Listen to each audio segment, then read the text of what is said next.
estão felizes? Amém. Mais uma vez, vocês estão felizes? Amém. Amém. Vocês acendem a luz aqui para mim, por favor? Senão fica muito escuro. Obrigado. Queridos, eu quero conversar um pouquinho com vocês hoje, queridos, sobre prioridade. Repete assim comigo, prioridade. Prioridade. Quero conversar, e se eu pudesse dar um tema para essa mensagem, eu colocaria o tema de prioridade. Por quê, queridos? Quando nós temos um encontro com Deus, não sei se você percebeu, aconteceu na sua vida, se no momento que você encontrou a Jesus, ou Jesus te encontrou, não faz diferença para nós na sua teologia, mas quando nós temos um encontro com Jesus, a nossa prioridade ela muda, sim ou não? Aconteceu com você também? Aconteceu sim ou não? A nossa prioridade muda. Uma definição, queridos, de prioridade é a condição de algo que necessita ocorrer de maneira imediata, preferencial ou emergencial. Normalmente a prioridade está relacionada a algo importante que ocorre em primeiro lugar em relação às demais, seja em questões de tempo ou questões de ordem. Prioridade, queridos, ela é sempre trazida no singular. A nossa cultura que colocou prioridades. Só que prioridade é o que vem primeiro. Só existe um lugar, queridos, só existe um lugar do primeiro, sim ou não?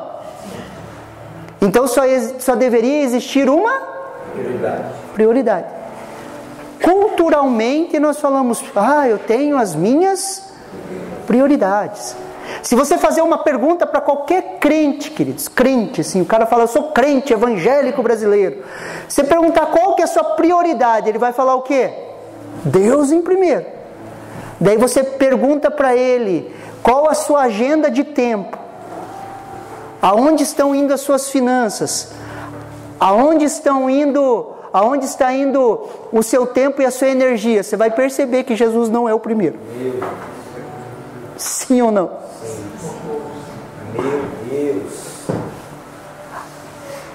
Aonde está o seu tesouro, ali estará também o seu coração. É só você pegar a planilha financeira da pessoa. Ou você abrir o aplicativo das redes sociais e ver quantas horas ela gasta na rede social. Aleluia. Queridos, todos nós temos prioridades, amém? Todos nós temos essas prioridades, consciente ou inconsciente. Aquilo que ocorre em primeiro, aquilo que é importante. Isso acontece com todas as pessoas da face da terra. Todas as pessoas. Antes de termos um encontro com Deus, queridos, as nossas prioridades, ou a nossa prioridade era sempre nós mesmos. Nós estávamos focados no nosso bem-estar, naquilo que queríamos, naquilo que nos agradava. Por quê? Porque por natureza, preste atenção aqui, por natureza nós somos egocêntricos. Queridos, virou febre agora, todo mundo fala, a síndrome de Narciso na internet, né? Na igreja está cheia de narcisistas. Queridos, deixa eu dar uma boa notícia para você, todos nós somos narcisistas por nascimento. A definição é essa, somos todos. Pastor, mais uns são mais. Queridos,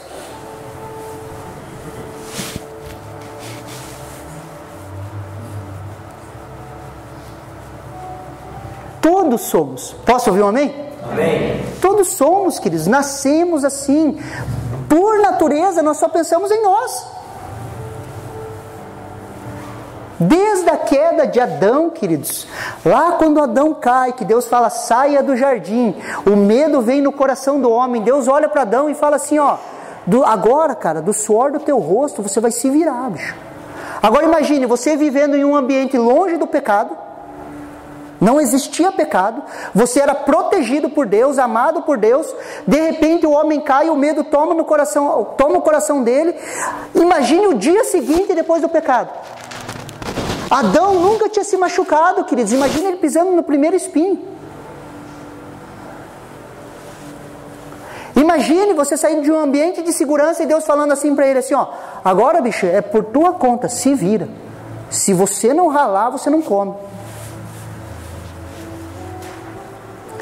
Esse trauma que nasceu no homem contaminou toda a raça. Até hoje, queridos, as pessoas falam assim, ó, eu não confiar em alguém, confiar em Deus, eu confio na força do meu, porque se eu não fizer as minhas correrias, ninguém vai fazer por mim. Já ouviu isso? Isso é orgulho. Por isso que existe uma guerra para a gente confiar em Deus, porque a gente acha que a gente tem que se virar. Se eu não fazer por mim, ninguém vai fazer. A voz do medo, queridos. Isso contamina toda a raça humana, queridos. Olha o que Lucas, capítulo 22, versículo 31 ao 33 nos fala. Olha que interessante. Lucas 22, o 31 ao 33. A palavra de Deus fala assim: Simão, Simão, eis que Satanás pediu para peneirar você como trigo. Eu, porém, roguei por você, para que a sua fé não desfaleça.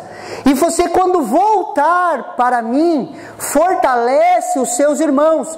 Porém, Pedro respondeu: estou pronto para ir com o Senhor, tanto para a prisão como para a morte.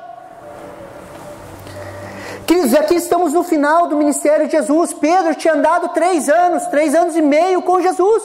Jesus estava discipulando Pedro de perto, queridos, e as suas prioridades ainda não tinham mudado.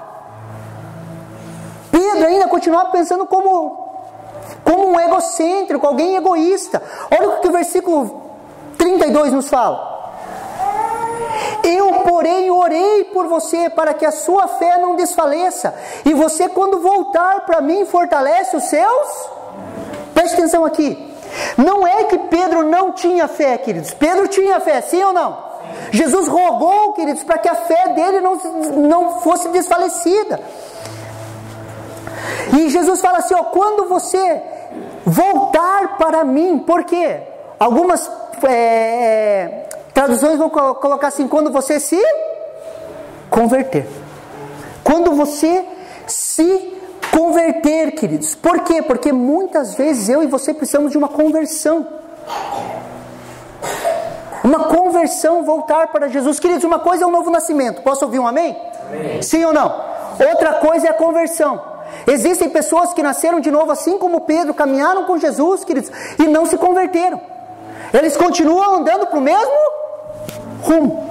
Nós nascemos de novo, queridos. Vai chegar uma hora na nossa vida que a gente vai ter que se converter. Eu estava indo para os meus sonhos, para os meus projetos, para aquilo que eu queria, para aquilo que eu gostava, para aquilo que me fazia bem, e está tudo certo, estava para lá.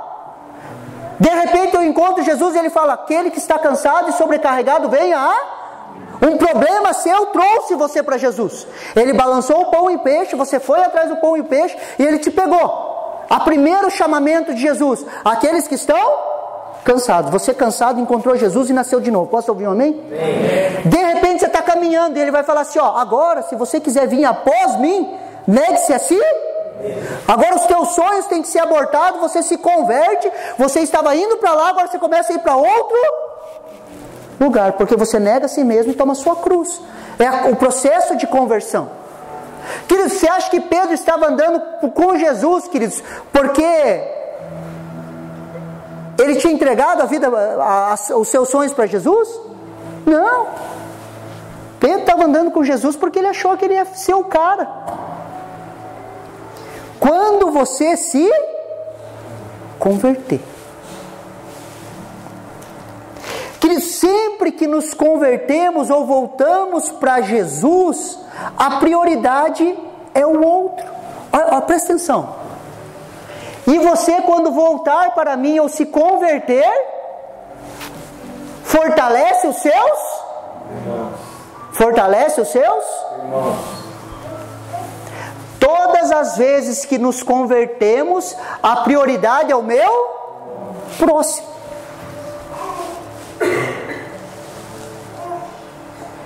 O que Jesus estava falando? Pedro, começa a olhar para o lado. Os caras andaram 12 anos com Jesus e estavam brigando para ver quem que era o mais importante. Cara, Pedro sabia que ele ia ser o líder da equipe. Sim ou não? Pedro sabia que estava na frente, queridos. O que Jesus fala para ele? Quando você se converter, olha para o seu irmão. Comece a olhar para o lado, olhe para o seu irmão. Pare de se preocupar somente com você e reveja as suas prioridades. Olha a resposta de Pedro, queridos, verso 33. Porém Pedro respondeu: estou pronto para ir com o Senhor, tanto para a prisão como para a morte. Queridos, Jesus tinha acabado de falar da possibilidade de Satanás destruir a vida de Pedro. Jesus tinha acabado de dizer que ele precisava de uma conversão. E a resposta dele é o quê? Eu estou pronto. Imagina, você está tendo uma conversa com Jesus. Jesus fala assim, Satanás ia destruir a sua vida, ia peneirar a sua fé. Eu roguei e intercedi por você. E cara, quando você se converter, olha para os seus irmãos. E daí ele olha assim, não, eu estou pronto. Estranho, né? Lembra das portas do inferno lá que eu falei da minha teologia? A qual que é a primeira? Eu já sei. Porta do inferno. A pessoa vem falar assim, eu já sei, entra aqui, O que Pedro falou? Eu estou pronto. Eu estou pronto para morrer pelo Senhor. Estou pronto para ir para a prisão e morrer pelo Senhor. Ele estava focando nele e nas suas prioridades. Sabe por quê, queridos? Deixa eu explicar uma coisa para vocês. Os 12 discípulos, eles andavam com Jesus por um grande motivo. Eles esperavam uma revolução política. O contexto histórico é que Israel estava debaixo do domínio romano. Havia uma promessa de um Messias que eles interpretavam essa promessa, que quando o Messias viesse, ele viria como Davi. E como Davi, ele conquistaria a terra prometida, reestabeleceria o Estado de Israel, e os israelitas, o Estado de Israel, dominaria toda a região. Sim ou não? Quando eles discernem que Jesus é o Messias, o que eles pensaram? Jesus vai estabelecer o reino e nós vamos ser os seus ministros. Nós vamos dominar aqui. Eles estavam em uma guerra política. A intenção deles, queridos, era um reinado físico naquele tempo. Então quando você olha eles andando, por que eles ficavam discutindo quem que é o maior, quem que está na frente? Por causa disso, porque eles estavam atrás de cargos. Amém? O projeto de Deus, queridos, ele tem propósito, tempo e modo. Repete assim comigo: propósito, tempo e modo. Olha o que Eclesiastes capítulo 8, versículo do 5 ao 6 nos fala. Quem guarda o mandamento não experimenta mal nenhum, e o coração sábio conhece o tempo e o modo certo de agir. Porque há tempo e modo para todo propósito, porque é grande o mal que pesa sobre o ser humano.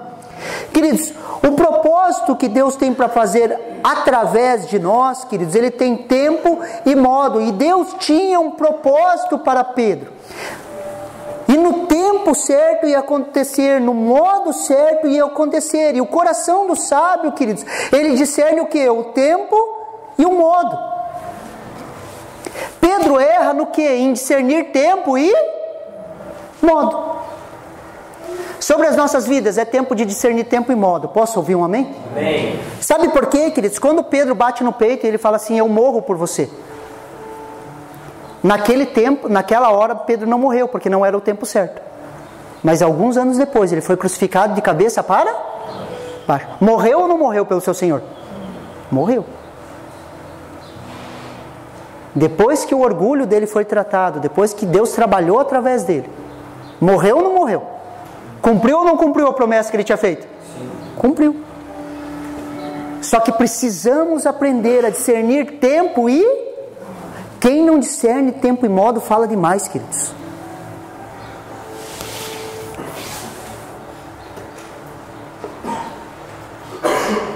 Aleluia. Se a gente não discernir tempo e modo, a gente fala de mais. Jesus, Ele insiste em cada um de nós. Fala um amém aí. Amém. Ele insistiu em você, sim ou não? Sim. Ou foi facinho de você estar aqui?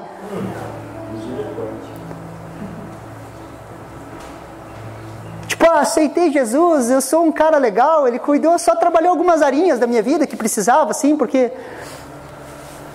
Queridos, Ele insiste em nós, queridos.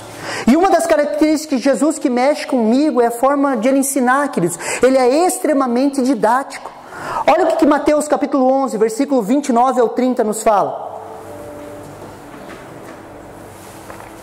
Tomem sobre vocês o meu jugo e aprendam de mim, porque sou manso e humilde de coração, e vocês acharão descanso para suas almas. Porque o meu jugo é suave, o meu fardo é leve.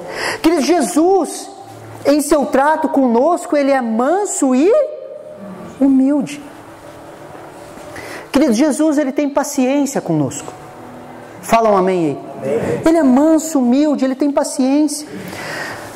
Sabe por quê? Muitos de nós não aguentariam Pedro. Queridos, Pedro era o cara que falava demais. Pedro era o cara explosivo. Quem já fez gestão de time, de equipe aqui? Levanta a mão. Cara, imagine você fazendo gestão, você falando algo importante, Jesus em um diálogo falando assim, os judeus vão me pegar, eu vou ser entregue para os gentios, eu vou morrer. E daí chega o Zé da equipe, se levanta e fala assim, você não vai fazer nada disso. Te repreende, queridos, na frente de todo mundo. Te chama no canto e fala, cara, você não vai fazer nada disso. A ponto de Jesus olhar para Pedro e falar assim, para trás de mim, Satanás. Queridos, muitos de nós não aguentariam Pedro, porque Pedro é aquele cara explosivo, falastrão, que quer dar opinião em tudo, que acha que tem a resposta de tudo. Às vezes a gente falando, na equipe, Jesus falando de assuntos profundos, que mereciam reflexão, vem Pedro e diz, não, isso é fácil de resolver, é só fazer assim, assim, assim.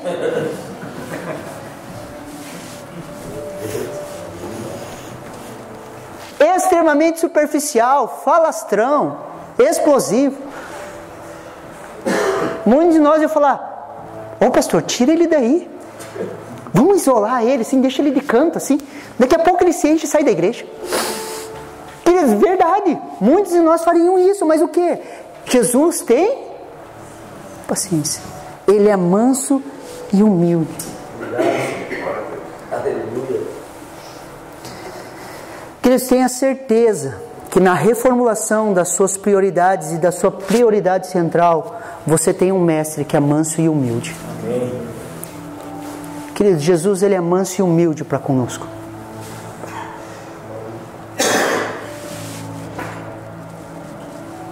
Logo depois dessa conversa, queridos, que Pedro teve com Jesus, ele nega Jesus, o galo canta, Pedro chora amargamente, sim ou não?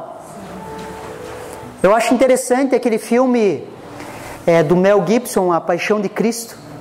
Se você vê no trecho que acontece isso, você vê Jesus abaixado e Pedro passando, porque os evangelhos falam que o olhar de Jesus se cruza com o de Pedro.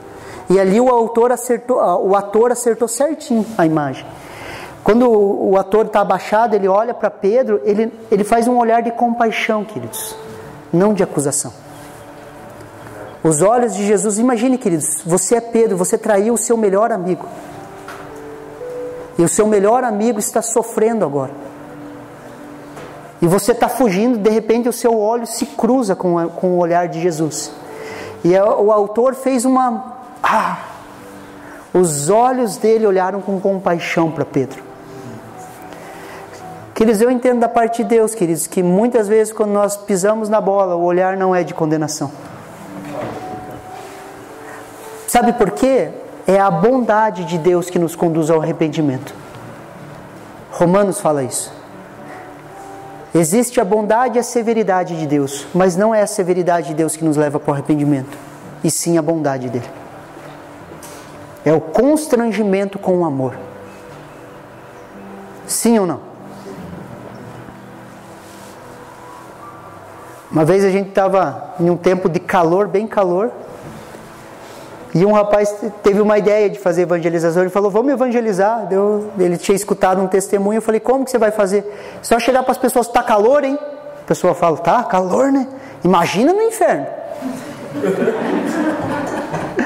Queridos, aquecer o inferno não vai salvar ninguém, queridos. Porque não é o medo do inferno que nos leva à salvação.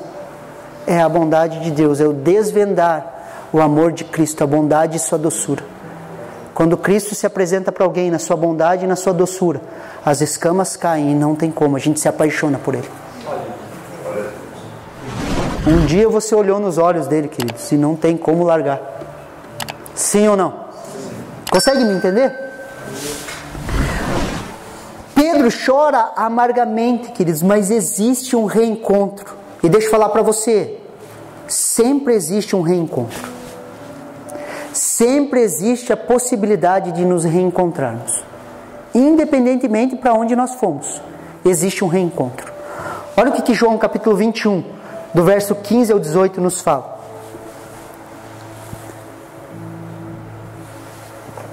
Depois de terem comido, Jesus perguntou a Simão Pedro, Simão Pedro, filho de João, você me ama mais do que os outros me amam? Ele respondeu, sim, Senhor, você sabe que eu amo. Jesus lhe disse, apacenta os meus cordeiros. Jesus perguntou pela segunda vez, Simão, filho de João, você me ama? E ele respondeu, sim, Senhor, você sabe que eu amo. Jesus lhe disse, pastoreia as minhas ovelhas. Pela terceira vez, Jesus lhe perguntou, Simão, filho de João, você me ama? Pedro ficou triste porque Jesus perguntou pela terceira vez, você me ama? E respondeu, o Senhor sabe de todas as coisas, sabe que eu amo. Jesus lhe disse, apacenta as minhas ovelhas. Em verdade, eu verdade te digo, que quando era moço você se cingia, andava por onde queria, mas quando você for velho, estenderá as mãos, e outro lhe cingirá, e o levará para onde você não quer ir. Jesus estava falando da morte que ele ia morrer. Olha a didática de Jesus aqui, queridos. O mesmo ensino, a mesma essência em tempo e modo diferente. Pedro, você me ama? Apacenta os meus cordeiros. Pedro, você me ama? Pastoreia as minhas ovelhas. Pedro, você me ama? Apacenta as minhas ovelhas. Pedro, você me ama? Queridos, quando amamos a Jesus, a nossa prioridade muda. Queremos que as pessoas ao nosso redor recebam desse amor. Desejamos que elas experimentem o que nós experimentamos. Se amamos a Jesus, pastoreamos as suas ovelhas. Pedro, quando você se converter, você fortalece os seus irmãos em um tempo. Pedro, você me ama? Pastoreia, apacenta as minhas ovelhas. Quando nós estamos apacentando o nosso grupo familiar, queridos, quando estamos pastoreando o nosso grupo familiar, quando estamos cuidando do nosso grupo familiar, o que nós estamos fazendo? Demonstrando o nosso amor a Cristo Jesus. Sim ou não?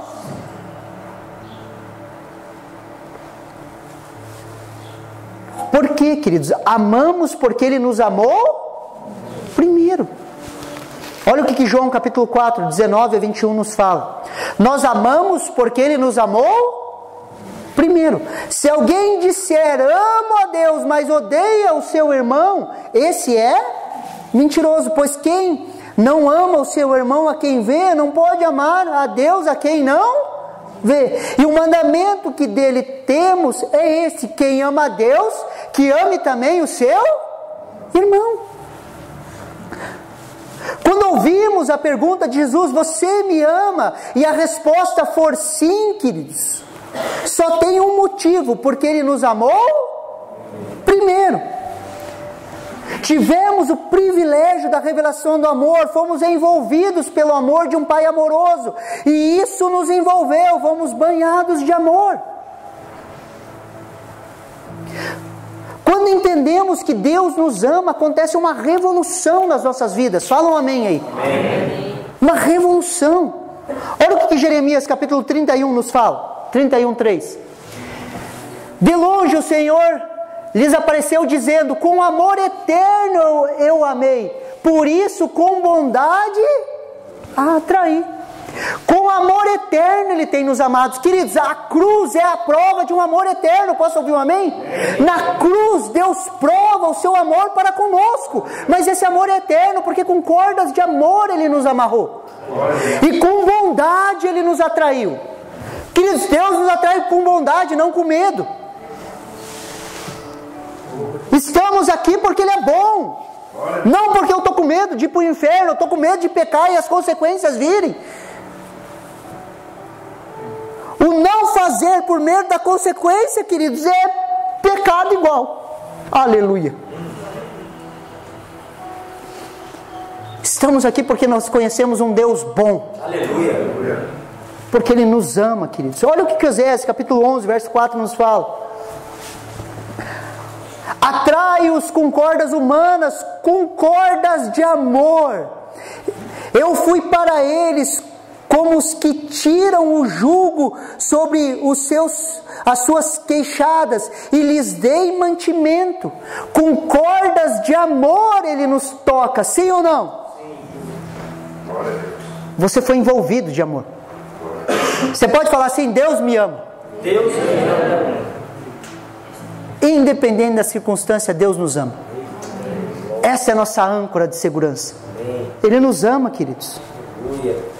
Qual é a consequência desse amor, pastor? Eu amo a Deus e amo o meu irmão. A minha prioridade muda. Meu olhar muda. Eu olho para as pessoas com olhos de amor, a ponto de entregar a minha vida pelo meu irmão.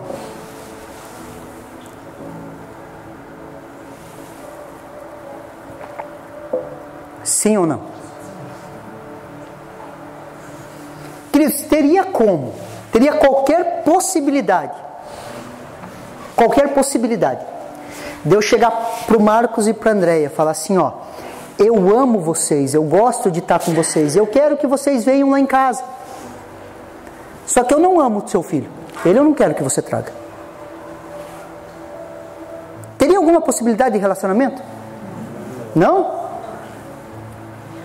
Então como que nós falamos: eu amo a Deus, mas eu não consigo amar os seus filhos? Tem alguma possibilidade de relacionamento?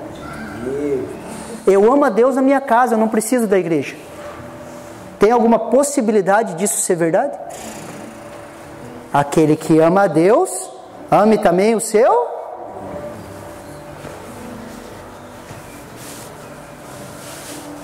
Meu Deus.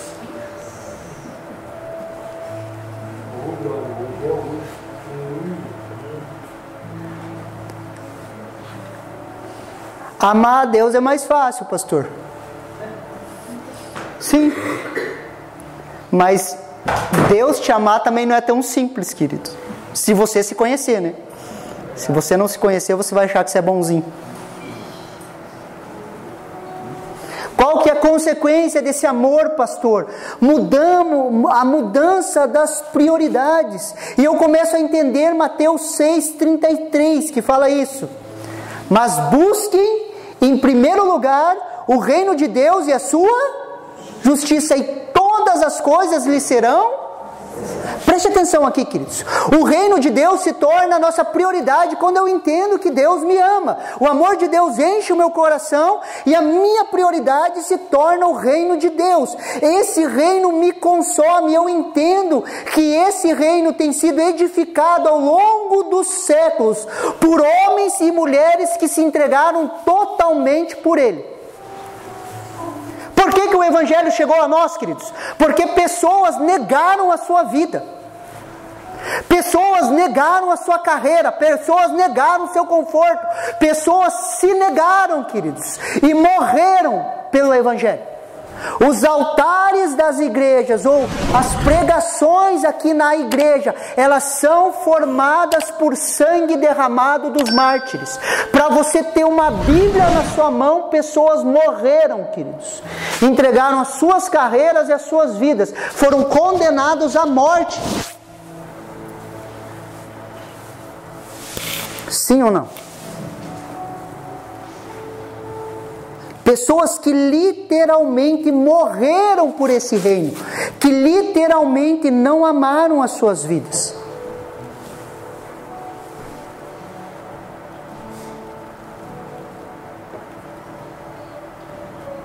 O reino de Deus se torna prioridade.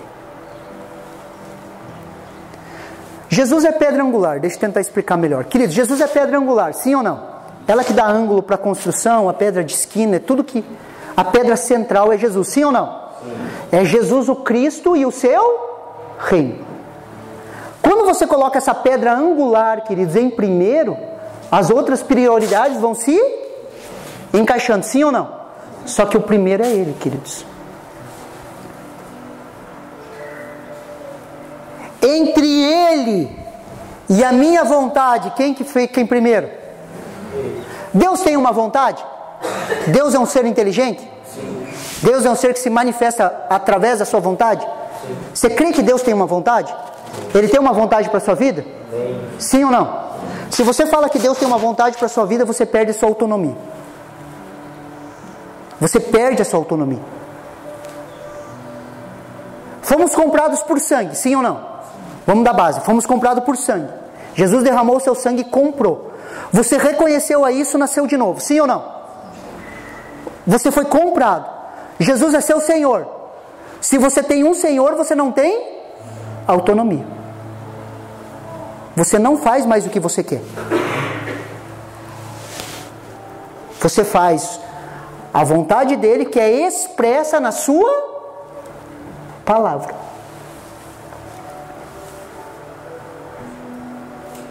Eu não quero fazer, pastor. Talvez você esteja em um processo de crescimento. Criança faz birra. Adulto faz o que tem que ser feito. Cristo, você acorda toda segunda-feira assim: nossa, que massa, vou trabalhar hoje. Você acorda assim? Nossa, que legal, trabalho, segunda-feira, geada lá fora. Você acorda assim? Por que você levanta da cama? Porque você faz o que tem que fazer. Adultos na igreja fazem o que precisa ser feito. Aleluia. Deus. Tem coisas, queridos, que precisa ser feito. Ah, pastor, mas eu não queria isso. Era tão melhor viver daquele jeito, queridos. Tem coisas que precisam ser feitas, pronto. O reino não é prioridade? Existem coisas que você vai fazer para o reino que você não queria fazer. Queridos, quando Jesus olha para Pedro e fala assim: ó, um dia, quando você era jovem, criança, você fazia o que você queria. Isso é um processo didático também. Nós, quando éramos crentes meninos, nós fazíamos o que nós... Quando você ficar velho, quando você amadurecer, vão te pegar pelo braço, vão te cingir, vão te levar para um lugar que você não... Queridos, quem quer querer ser crucificado? Eu não ia. E ainda Pedro olha, a história conta que Pedro olha assim, igual o meu senhor, não, de cabeça para baixo. O bicho era macho, bicho. Era homem de verdade. Você acha que ele queria, queridos? Não. Mas nós não fazemos o que nós queremos, nós fazemos o que precisa ser feito.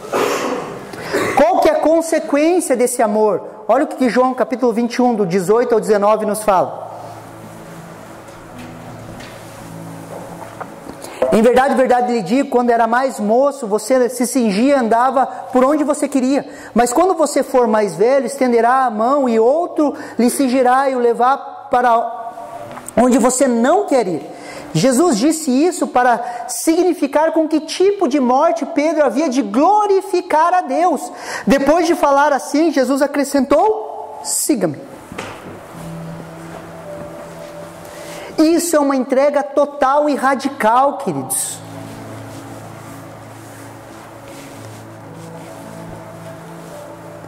Pedro negou a Jesus, queridos. Ele não conseguiu discernir tempo e modo. Ele tinha as suas prioridades em si mesmo. Quando ele abraçou o ensino de Jesus, as suas prioridades mudaram. Sabe por quê? Porque a palavra de Deus não volta vazia. Aleluia. O investimento de Jesus na vida dele produziu seus frutos. Ela produziu um Pedro transformado. Houve uma transformação real, um realinhamento de prioridades, uma correção, uma nova vida. A ponto de, se você estudar Pedro dos Evangelhos e você estudar as duas epístolas de Pedro, você vai comparar e você vai falar, não foi a mesma pessoa que escreveu. Você olha Pedro falando demais dos evangelhos, você olha nas epístolas e fala assim, não fale demais.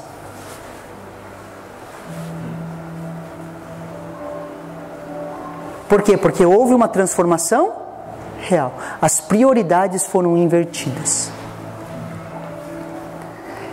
O que ativa a mudança de prioridade, queridos, não é o medo, não é a cobrança do pastor, não é porque eu tenho, é o entendimento que Deus me ama.